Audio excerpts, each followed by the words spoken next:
Assalamualaikum warahmatullahi wabarakatuh. Perkenalkan, nama saya Putri Salsabila dari kelas BK 4B dengan NIM 21040450017. Nah, di sini saya akan membahas mengenai tahap-tahap kegiatan bimbingan konseling atau bimbingan kelompok. Nah, adapun tahap-tahap kegiatan kelompok terdiri dari beberapa tahap.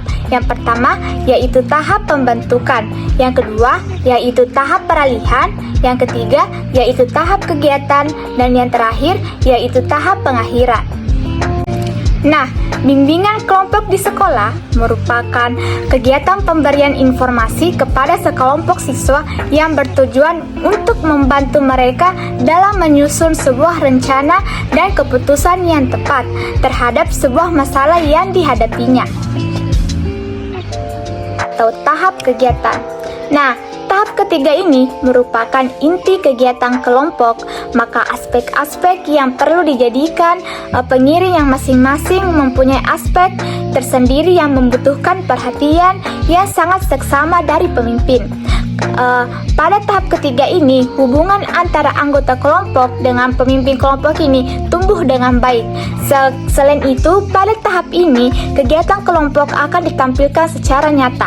Pemimpin kelompok akan mengambil alih dan menjelaskan pada awal dan kedua tentang jenis dan kegiatan kelompok apa yang akan dijalani kelompok pada tahap ini.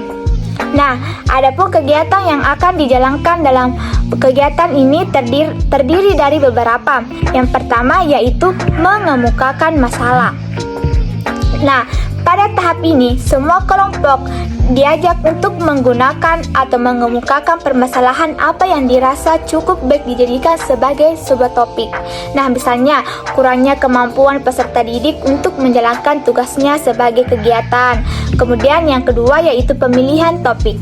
Nah, setelah dilakukan kegiatan dalam hal mengungkapkan masalah oleh masing-masing kelompok, biasanya dilanjutkan dengan pemilihan topik permasalahannya. Nah, yang akan dijadikan sebuah topik dalam kegiatan kelompok tersebut atau kelompok ini. Pemilihan kegiatan kelompok atau pemilihan topik ini diputuskan oleh pemimpin kelompok setelah mendengar semua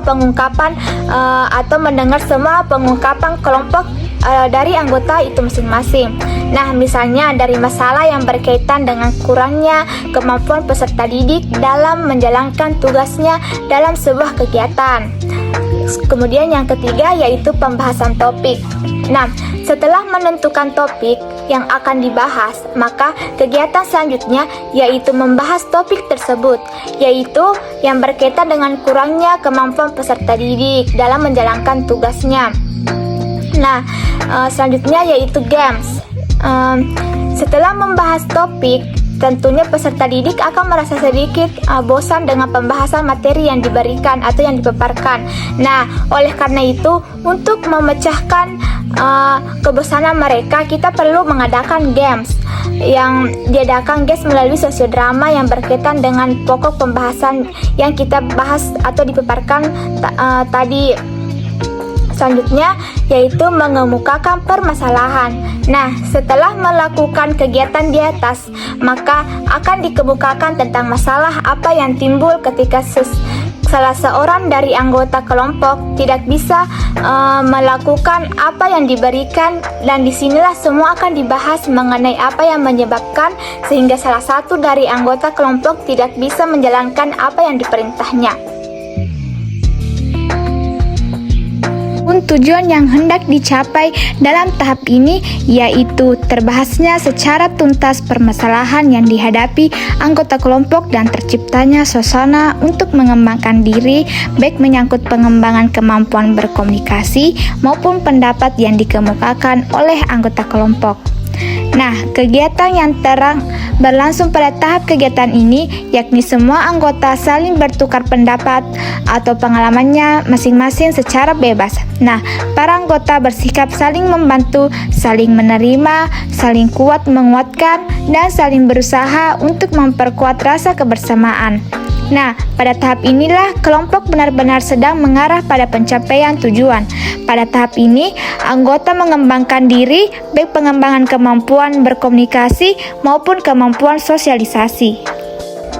Nah, itulah beberapa tahap-tahap kegiatan konseling kelompok atau bimbingan konseling yang sempat saya bahas pada kesempatan kali ini. Saya ucapkan terima kasih. Wabillahi taufiq wa hidayah. Wassalamualaikum warahmatullahi wabarakatuh.